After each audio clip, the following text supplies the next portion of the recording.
का दहेज। स्नेहा के बेटे की शादी शिल्पी से होती है।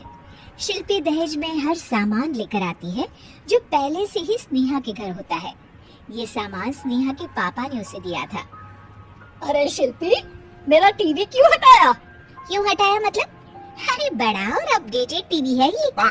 स्नेहा को गुस्सा आता है और वो शिल्पी के बड़े टीवी के बगल में अपने पुराने जमाने का टीवी भी रख देती है। बड़ी आई अपडेटेड वाला।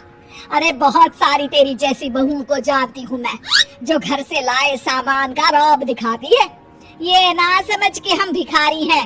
देख ले, हमारे पास भी टीवी है। ओहो, जो करना है वो करो। कोई मेहमान आएगा तो हंसेगा कि एक ही जगह दो दो टीवी। हंसने दे, दुनिया भी तो देखे कि सिर्फ तू नहीं, मैं भी दहेज लेकर आई थी। अब यही हाल हर सामान का हो जाता है।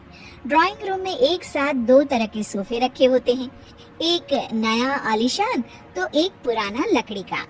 शिल्पी स्नेहा की इस आदत से काफी दुखी हो जाती है।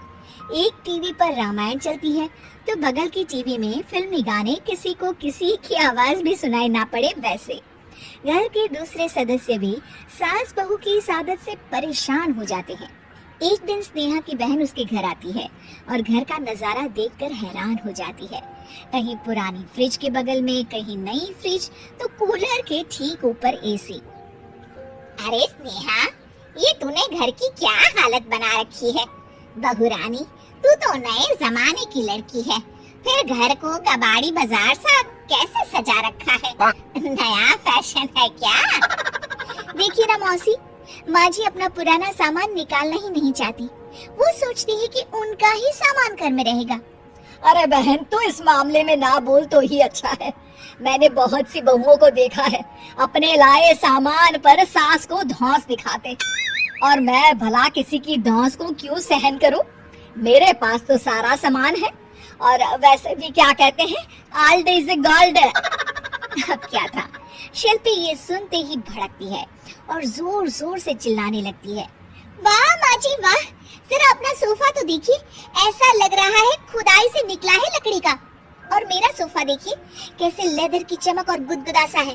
अरे आपका तो पुराना धुराना सा है।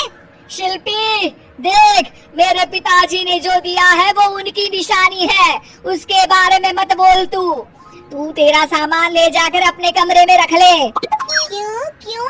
मैं अपना सामान क्यों कमरे में रखूं? और जो मेरे ससुराल आए वो यही कहे, ओ कितना ओल्ड फैशन घर है। दोनों की बहसा बहसी में मौसी सर पकड़ लेती है। तुम दोनों जब देखो तब लड़ती रहती हो।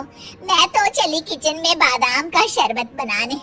सुन, बादाम का सिलबट्टा जो मेरी माँ ने दिया था उसमें पीस लेना। तो शिल्पी बोल पड़ती है, मौसी कसम है आपको, आप मेरे पापा की दी मिक्सी में ही बादाम पीसीगा। खैर, मौसी तो जाती है किचन में, लेकिन ड्राइंग रूम में सास बहू की बहसा बहसी जारी रहती है। तभी शिल्पी को गुस्सा आ जाता है और वो अपने पापा के दिए सोफे पर जाकर जोर से बैठती है, लेकिन तभी सोफा जोर से आवाज कर टूट जाता है। हे भगवान, ये क्या हुआ? ये सोफा कैसे टूट गया? बेटा, अब समझ में आया ओल्ड इज गोल्ड क्यों कहा जाता है। टूट गया ना तेरा सोफा। तभी किचन से जोर से आवाज आती है और मौसी काली पीली होकर किचन से बाहर निकलती है। शिल्पी, तुम्हारी कसम के चक्कर में मैंने बादाम के लिए मिक्सी का उपयोग किया था, लेकिन जैसे ही प्लग ऑन किया, अरे मेरा ये हाल हो गया। और भरोसा करो आजकल की चीजों पर। मैंने तो कहा था तुझसे, माँ की सिलबट्टे पर बादाम को पीसती तो तेरा ये हाल ना होता और स्वाद का स्वाद बरकरार रहता। अरे जब सब चीजें घर में थी तो क्या जरूरत थी तेरे पापा को सामान देने की? वैसे भी बहू, आजकल दहेज वही मांगता है जिनकी खुद की काबिलियत नहीं होती। आप ठीक कह रही हैं माँ जी।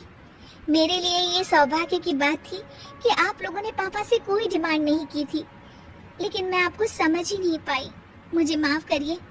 अब इस घर में नई चीज तभी आएगी जब पुरानी खराब हो जाएगी।